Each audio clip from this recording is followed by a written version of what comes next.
জমি দখল থেকে মহিলাদের ওপর নির্যাতন, চোপড়ার জেসিবির মতোই গ্রামবাসীদের ওপর অত্যাচারের অভিযোগে ইসলামপুরের সুজালি থেকে গ্রেফতার করা হয়েছে প্রাক্তন তৃণমূল নেতার ভাইকে। যদিও পলাতক প্রাক্তন তৃণমূল নেতা আব্দুল খালেক দিনের পর দিন গ্রামবাসীদের ওপর অত্যাচার চালাতো আব্দুল খালেক তার ভাই মোহাম্মদ খালেক। ভয়ে এলাকায় মুখ খুলতে পারতেন না গ্রামবাসীরা। ইসলামপুর থানায় রামগঞ্জ ফাঁড়িতে অত্যাচারের অভিযোগে বিক্ষোভ দেখায় স্থানীয়রা। এরপরই বৃহস্পতিবার রাতেই সুজালি থেকে গ্রেফতার করা হয় আব্দুলের ভাই মোহাম্মদ খালেককে। খালেক উর্ফে মাতাল তাকে ধরা হয়েছে, পুলিশ গ্রেপ্তার করেছে। কিন্তু যাকে আগে গ্রেপ্তার করার সে তো এখনো ধরেনি পুলিশ।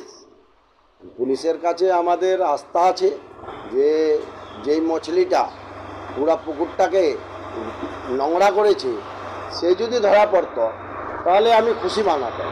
এদিকে ময়ূরেশ্বরের তৃণমূল কর্মী বুলেট মির্জার বেল্ট দিয়ে ঠিকা কর্মীকে পেটানোর ছবি ভাইরাল হয়েছিল বৃহস্পতিবার। ওই ঠিকা কর্মীর মা বুলেট মির্জার বিরুদ্ধে রামপুরহাট আদালতে দ্বারস্থ হয়েছিলেন। অভিযোগ, আদালতের দ্বারস্থ হওয়ায় এবার ওই ঠিকা শ্রমিকের মা ফিরোজা বিবিকে মারধরের অভিযোগ উঠেছে বুলেট মির্জার বিরুদ্ধে। মল্লারপুর থানায় বুলেট মির্জা ও তার দলবলির বিরুদ্ধে অভিযোগ দায়ের করেছেন।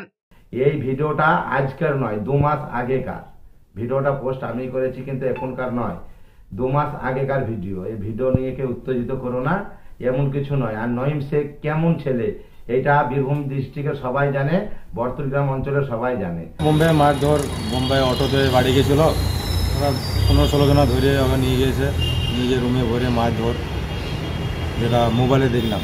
আজকে মোবাইলে দেখলাম মারধর, আগে তো আমরা শুনিনি, হালকা শুনে এলাম মারধর হয়েছে, এত বাড়াবাড়ি আমরা শুনিনি।